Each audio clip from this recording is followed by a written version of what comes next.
Hey, it's Dr. Hannah with this week's Hot Topic. Today I want to talk to you about zero-drop running shoes. So the big thing about zero-drop running shoes is it starts with aligning the ball of your foot evenly with the heel. Now the heel and the ball, they end up on the same height from the ground, so whether that's directly on the ground or the pavement or it's sitting above that cushy midsole. So the term zero drop literally means that there is no drop from the heel to the toe. So I'll explain to you a little bit of why that makes a difference. So it kind of mimics more of your natural barefoot. So your foot is naturally aligned, so it's a substantial variation from your traditional shoe design because you don't have that extra height difference. So more of the traditional shoes, you might have that difference between the heel and the ball of your foot by like half an inch to an inch. And sometimes that inch or half inch can make a big difference. So it's almost like you're always constantly on high heels. And that's more traditionally, like I said, in the running shoes. And you can give your running shoes the appearance of like a wedge shaped, where basically it's lifting your heel off the ground. So it's almost like you're getting ready to run. Now, when you elevate the heel, it does throw off the alignment of your spine and it forces that unnatural heel strike, which can cause a lot of other health issues like your knees, your ankles, your hips, your low back, all that. So that's probably why when I'm asking you how old are your shoes, that's where I'm getting at. Now, since zero drop shoes, they do place your foot flat on the ground and they encourage that mid-foot strike, they can actually help alleviate some of that strain to your lower back, your knees, your foot, your calves if you get shin splints, and it allows you to just walk a little bit healthier and more comfortably. So I'm talking a little bit comparing them between zero drop and regular shoes. Now these types of shoes, they vary greatly in their construction, but mostly it's with that heel to toe drop. So this is more or less what we're talking about with how your foot is going to strike the pavement. Now this is it dictates the way that your foot strikes with each step. So typically you want that heel to the big toe coming off and rolling off your little toe.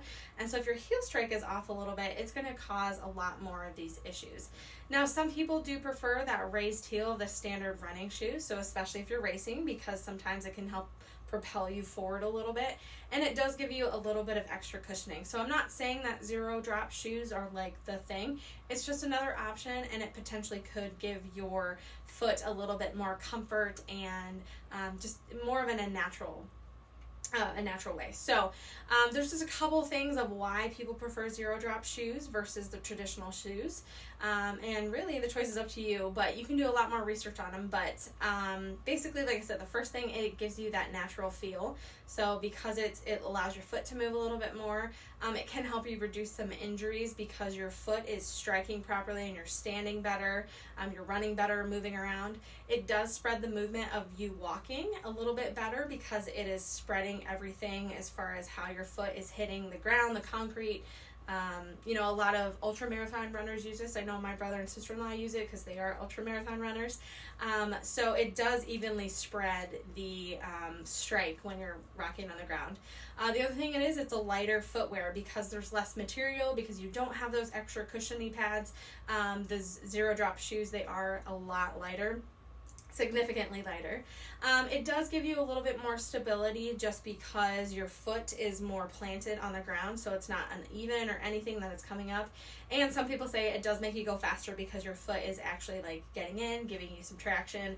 But again, everyone is different, so those are just some of the different shoes that you have. Now, when you do get zero drop shoes, you have to make sure you slowly work into them, because if your foot is normally into this more rigid traditional running shoe, when you go to those zero drop shoes, your foot's just not really quite used to it, and you have to it's kind of like unorthotic when you first put those in. So you do have to work your way up to wearing your zero drop shoes normally. So those are just some different options. It can give you some support if you have been struggling with knee, ankle, hip, low back issues. Again, when you come in and I ask you about your shoes, these are particularly why I'm asking, is because on your shoes, any kind of shoes in general, you'll have different wear and tear in certain places, and really you want your heel strike and so heel to toe, big toe, coming off your little toe.